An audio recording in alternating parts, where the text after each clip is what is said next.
Let me begin this lecture by reminding you where we are in the course. Up to this point, we've explored the concept of genetic information in living systems on the molecular level. We began this discussion, you'll recall, with the fundamental question: how is it possible for offspring to inherit traits from their parents? Now, this discussion first led us to consider the remarkable structure of the molecule DNA. And we looked in detail at how this structure enables DNA to serve as an information-bearing molecule.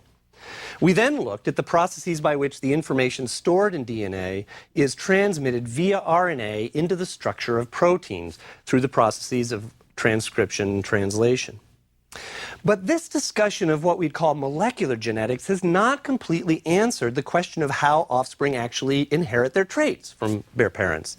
We know DNA can encode information, and we know this information can be copied and decoded to make proteins, but how does the DNA itself actually get passed from one organism to another?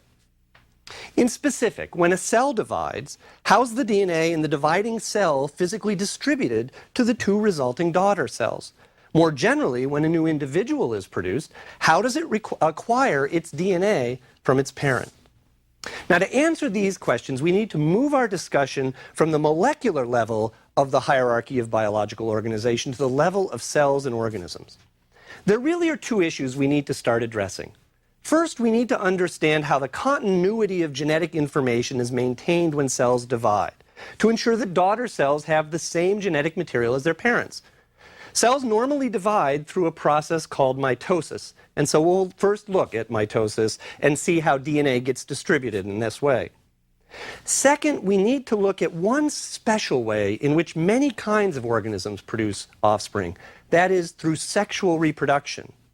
Because this kind of reproduction introduces variation into the genetic makeup of offspring. Sexual reproduction involves a different sort of cell division that we call meiosis. And so then we'll turn our attention to how meiosis differs from mitosis and see how that leads to continuity and variation in the transmission of information across generations.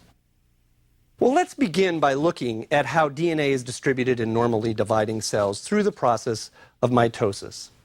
Now, single-celled organisms, of course, simply reproduce by dividing in two.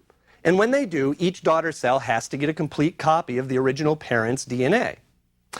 In multicellular organisms such as ourselves, cells divide for all sorts of reasons other than reproduction. For example, when we grow, cells are dividing, or sometimes older cells will die and be replaced by younger ones. In these cases, it's equally essential for the daughter cells to have the same DNA as their parents. So how do we get two copies of DNA in a parent cell sorted out into the daughter cells after division?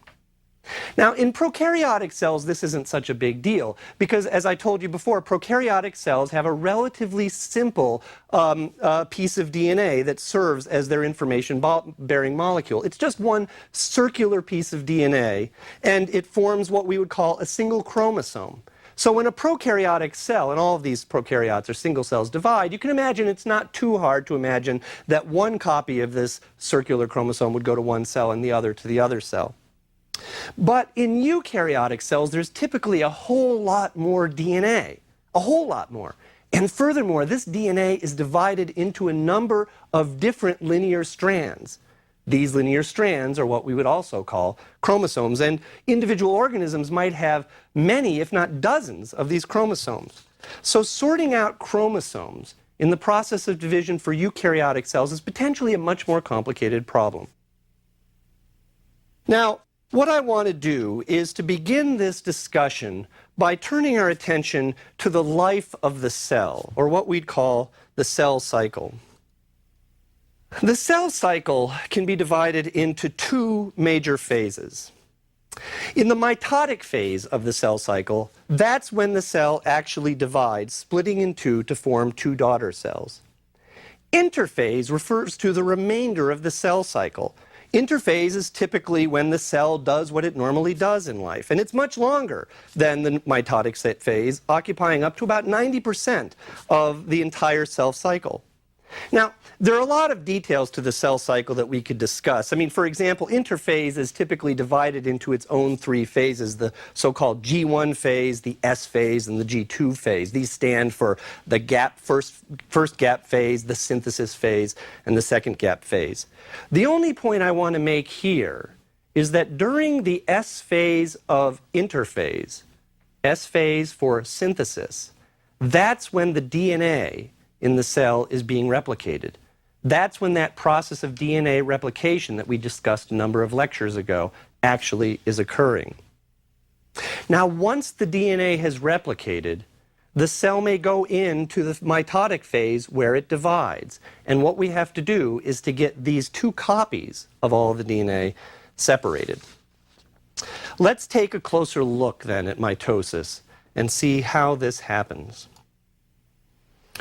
Mitosis is really an extraordinarily beautiful process. If you look at mitotic cells under the microscope, you can almost see this remarkable choreography of the movements of chromosomes. Now, normally during the interphase of the cell, the chromosomes in the cell's nucleus are dispersed. You can't actually see them under a normal light microscope.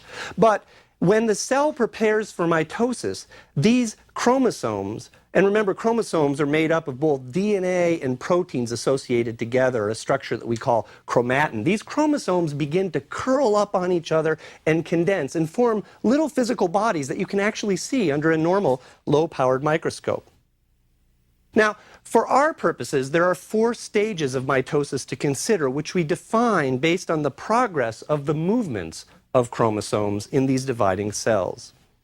Of course, mitosis is also a complex cellular process, and there are a lot of details that we could look at here, but I don't want you to get lost in the details. Instead, I want you to focus on where the chromosomes are going, how they're moving. The first stage of mitosis is what we call prophase. Prophase occurs when the chromosomes in the nucleus first start to appear, first start to condense. The other thing that happens during prophase is actually the nucleus begins to break down. The membrane that surrounds the nucleus begins to dissipate, and it disappears if you're looking at it under a microscope. Now remember, at this phase, each chromosome actually consists of 2 copies. Now I'm going to give you some terms, and I want you to try to sort these out because it'll be important to keep these in mind as we talk not only about mitosis, but later about meiosis. The 2 copies of each chromosome are physically attached. They remain attached at a little structure somewhere in the middle of the chromosome that we call the centromere. And those 2 copies are what we call sister chromatids. So if you look at a chromosome under a microscope, you typically see sort of 2 parallel lines that are connected somewhere in the middle. And these 2 parallel lines really are the 2 copies of that chromosome that were made during the synthesis phase and interphase. What mitosis will do is separate those 2 copies, separate those sister chromatids with 1 chromatid going into each of the daughter cells following division.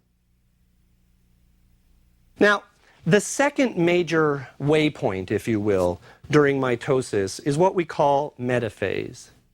Metaphase is recognized by the fact that all of the chromosomes that have condensed in the cell physically line up. I mean, this is where the ballet comes in. It's not like they're doing a little square dance. They're lining up right along the center of the cell, really in a plane in the center of the cell. Now, at this time, these chromosomes are actually attached by very small protein structures that are called spindles. These are structural proteins that connect back to little structures, protein structures, again called centrioles, at either side of the cell. So it's as though each chromosome lined up in the middle of the cell has a little wire or string connected to it, leading back to an object on either side. What happens next is what we call anaphase. Anaphase is recognized by the fact that the chromosomes actually pull apart. Now, what really is happening is that the 2 sister chromatids are being separated. The centriole comes apart, and the spindles will literally pull the 2 sister chromatids away from each other for each chromosome, pulling 1 chromatid to one side of the cell and the other chromatid to the other side of the cell. And then finally, the final phase of mitosis that we want to label is called telophase. Telophase is when the parent cell actually divides. It's as though there's a drawstring that was positioned right around the center of the cell in the same plane where those chromosomes had lined up during metaphase. And after the chromatids had separated, that drawstring gets to be pulled and starts squeezing the center of the cell until the cell literally divides into what are now two daughter cells. And the important thing to keep in mind then is that what we've accomplished is the separation of the chromatids, the copies that were made earlier in interphase, into the two sides of the cell. And that's how we can account for the continuity of information as cells divide. Those copies are choreographed to go to each of the two daughter cells. Now, actually, mitosis isn't really too hard to visualize. If you just think of each chromosome having copies and those copies lining up such that they get pulled to each side, then it's pretty clear how we can get the DNA that it was copied earlier to be segregated into daughter cells. But it's important to keep those basic chromosome movements in mind, because they'll become even more important for us to understand as we next look at the process of meiosis. Well, why do we care about meiosis? This has to do with sexual reproduction. If organisms only reproduced by simply dividing cells, then mitosis would be all we need to understand to explain how genetic information is transmitted across generations. But many organisms, especially multicellular organisms such as ourselves, produce offspring not simply by dividing cells, but by combining two cells to form a single cell.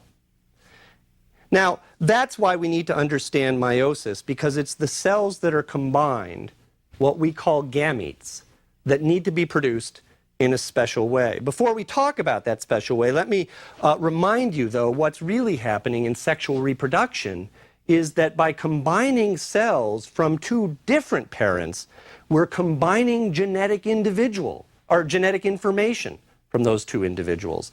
And thus, the genetic makeup of the offspring is a combination of the genetic makeup of the two parents. Understanding the movements of chromosomes in meiosis becomes essential then for understanding how traits are transmitted from parents to offspring in sexually reproducing organisms, something that we'll call in the next lecture Mendelian genetics. Now, a couple of terms here. We say that if an organism has two copies of its genetic information, then it's called diploid. Two copies, diploid. Sexually reproducing organisms typically are composed of diploid cells. Why is that? Because they get a copy of their genetic information from one copy of their genetic information from one parent and another copy from the other parent. So, for example, each of us in our own cells has 23 different kinds of chromosomes, with each chromosome type having its own set of genetic material, having what we now know to be its own set of genes. But each of your cells has actually two copies of each of these chromosomes. So if you just looked at the number of chromosomes total in your cells, you'd count 46. But if you look at them closely, and you can do this under a microscope by looking at their morphology, you see that these 46 chromosomes really represent 23 pairs of the same kind of chromosome. Remember, one version of each of these pairs has come from your mother, and one version has come from your father. Now, pairs of the same kind of chromosome in a diploid cell are called homologous, or homologous pairs, or I might refer to those two chromosomes in a pair as being homologs. Different kinds of organisms have different numbers of chromosomes. For example, if you own a cat, your cat has 38 chromosomes total. But these 38 chromosomes, again, represent 19 homologous pairs. And the cat's received one set of these chromosomes, 19 of them from its mother, and the other set 19 from its father. Now, this is kind of interesting, because when you think of this in terms of cell division, it presents a particular kind of problem. If each offspring gets a set of chromosomes from its father and another set of chromosomes from its mother, then why don't offspring continually have more and more copies of their chromosomes? So, for example, in a diploid organism, the mother and the father both have 2 sets of each chromosome. If they produce cells that will combine to form another offspring, why doesn't that offspring now have 4 copies of each chromosome? The answer to this comes from meiosis, which is the fact that sexually reproducing organisms, when they undergo meiotic cell division, actually reduce by half the number of chromosomes they put into their cells, the cells that are produced by this. And they do so in a way that actually keeps 1 copy of each chromosome type in the newly created cells. The cells that are created through meiosis are what we call gametes. So, for example, sperm and eggs are 2 different kinds of gametes. Gametes are haploid cells. And by haploid, I mean they only have 1 copy of each chromosome type. Now, this confused me when I was a student. We say diploid cells have 2 copies of each chromosome type. Why don't we call these uniploid cells? I don't know. This is the way biologists worked back then. Anyway, haploid cells are considered to have just 1 copy of each chromosome type. Meiosis is the way that cells achieve the production of these haploid gametes. So let's look at meiosis now in a little more detail. Meiosis is similar to mitosis in some ways. As was the case for mitosis, the DNA in a cell has already been divided, has already been replicated, I should say, before the process of meiosis begins. In other words, again, in the synthesis phase of interphase, the cell has actually duplicated every one of its molecules of DNA, every one of its chromosomes. And as these chromosomes begin to condense, again we see that every chromosome actually is composed of 2 sister chromatids. The 2 sister chromatids are the copies of the DNA that were made earlier during the synthesis phase. But there's a fundamental difference between the way meiosis and mitosis work. And this is the key. There are actually 2 rounds of cell division that occur in meiosis, not just 1 round. The first round of cell division actually separates the homologous pairs of chromosome into the daughter cells, creating haploid cells from what were diploid cells. But these chromosomes that are separated after the first meiotic division still each are made of 2 copies. They're still 2 sister chromatids attached together. That's the subtle part. Remember, you've got 2 of each kind of chromosome, 1 from your mother and 1 from your father. When you go through DNA synthesis, all 46 of your chromosomes, all 23 homologous pairs, each are replicated. So now you have 46 physical chromosomes, each of which has 2 copies, which we call sister chromatids. But each of those 46 chromosomes can be assigned to 1 of 23 homologous pairs. So when we're going into meiosis, think of each chromosome type as having 2 versions, 1 from the mother, 1 from the father, and then each of those chromosomes themselves being 2 copies connected together. Okay, so what happens then in the second meiotic division is after we've separated the homologous pairs, then the second division will separate the sister chromatids. Now, let me make that clear by looking at the stages of meiosis in a little more detail. I'm going to refer to these 2 cell divisions in a variety of ways. I might refer to the first meiotic division, or simply meiosis 1, versus the second meiotic division, or more simply meiosis 2. Let's look at the first cell division that occurs in meiosis. Now, the first stage is again what we would call prophase, but we're going to call this prophase 1 now because it's the prophase of the first meiotic division. And in prophase 1, as we saw with mitosis, the chromosomes have condensed and the nuclear membrane breaks down. But unlike mitosis, And this is the key thing to keep in mind. What happens is that these homologous pairs begin to associate very closely. In other words, the two homologs that are members of a homologous pair actually come together and are adjacent to each other during prophase. This didn't happen in prophase of mitosis. All the homologs were on their own. But in meiosis, in the first prophase, the homologs actually associate. Interestingly, during this association, which we call synapsis, of meiosis 1 in the first prophase, the sister chromatids of two homologs may actually sort of cross over each other. They make actually physical molecular connections. We call these connections chiasma, or chiasmata for plural. And they're literally places where the DNA of the sister chromatids of two homologs will become connected. And in fact, one piece of one homolog can be disconnected from that homolog and transferred to the other homolog and swapped with the identical piece on the other homolog. Now, we're going to come back to this process later, but keep it in mind, it's a process called crossing over. So one consequence of these homologs coming together in the first prophase is that crossing over occurs. They actually can swap identical stretches, or comparable stretches, I should say, of the DNA on the two different homologs. Now remember, those homologs have the same kinds of genes, so all we're doing is sort of substituting the one parent's version of a gene for the other parent's version of a gene as we swap across chromosomes. And we'll come back to the significance of that actually a number of times over the next couple of lectures. Now, as we proceed into metaphase of the first meiotic division, there's another critical thing that happens.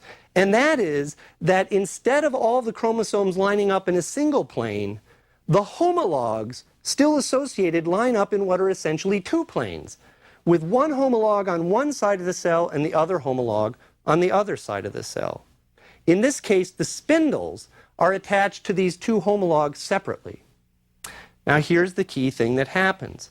When the first meiotic division is completed, what has happened is that the homologous pairs have been separated into the two sides of the daughter cells, or into the daughter cells that are being produced, into the two sides of the cell that's dividing, not the sister chromatids.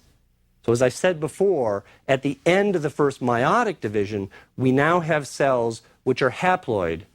For example, if it was a human cell, there would only be 23 different chromosomes, one of each type, with chromosomes from one parent going to one side and from the other parent going to the other side. The cell has become haploid. Now, what happens in the second meiotic division is actually relatively straightforward because it's as though a haploid cell goes through a normal mitotic division.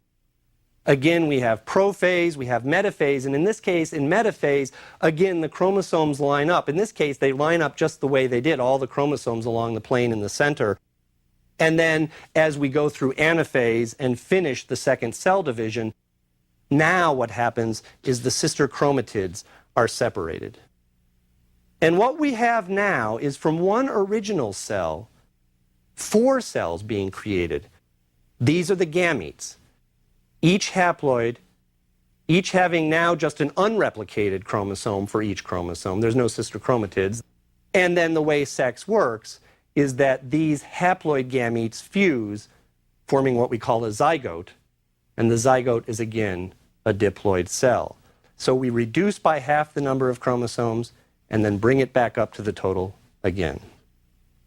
Now, remember that we introduced meiosis as a solution for having chromosome numbers in diploid organisms, okay?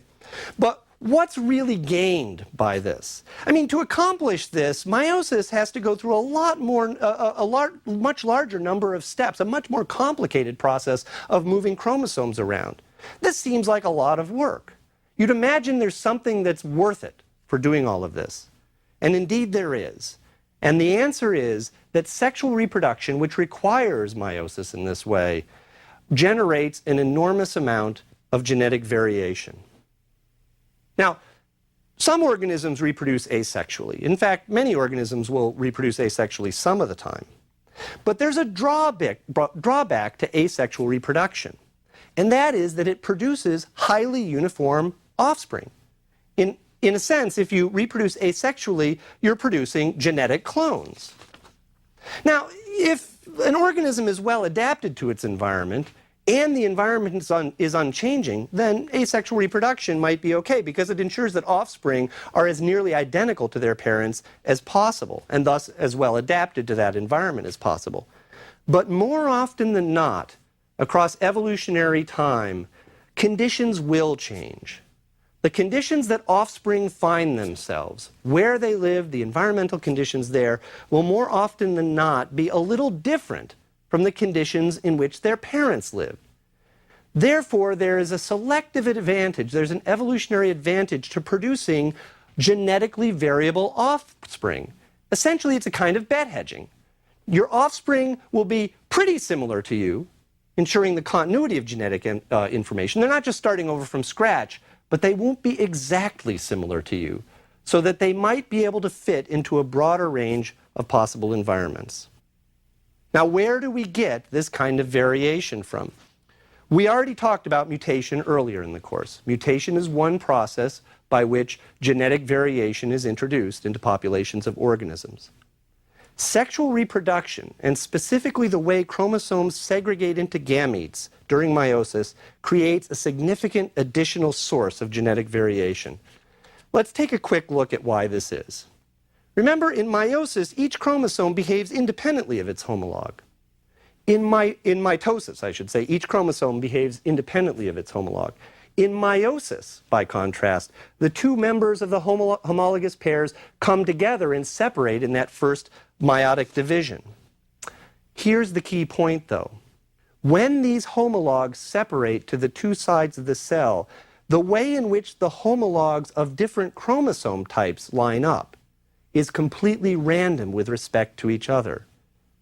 Let me clarify this. Each homologous pair represents one version of a chromosome type received from, say, one parent, the mother, and another version received from the other parent, say, the father. When the first meiotic division occurs, the maternal and the paternal members of different homologous pairs assort randomly with respect to each other as they're segregated into daughter cells, as gametes are produced. Imagine, just to make this clear, an organism that only had two types of chromosomes. We'll call them chromosome type 1 and type 2. That would mean that the total number of chromosomes in the cell would be 4, representing these two homologous pairs. When the first meiotic division occurs, what happens is that the homologous pairs separated, as I said.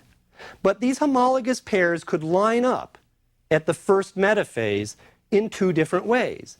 They could line up so that both the chromosomes inherited from the father originally are on the same side, and both the chromosomes from the mother are on the other side.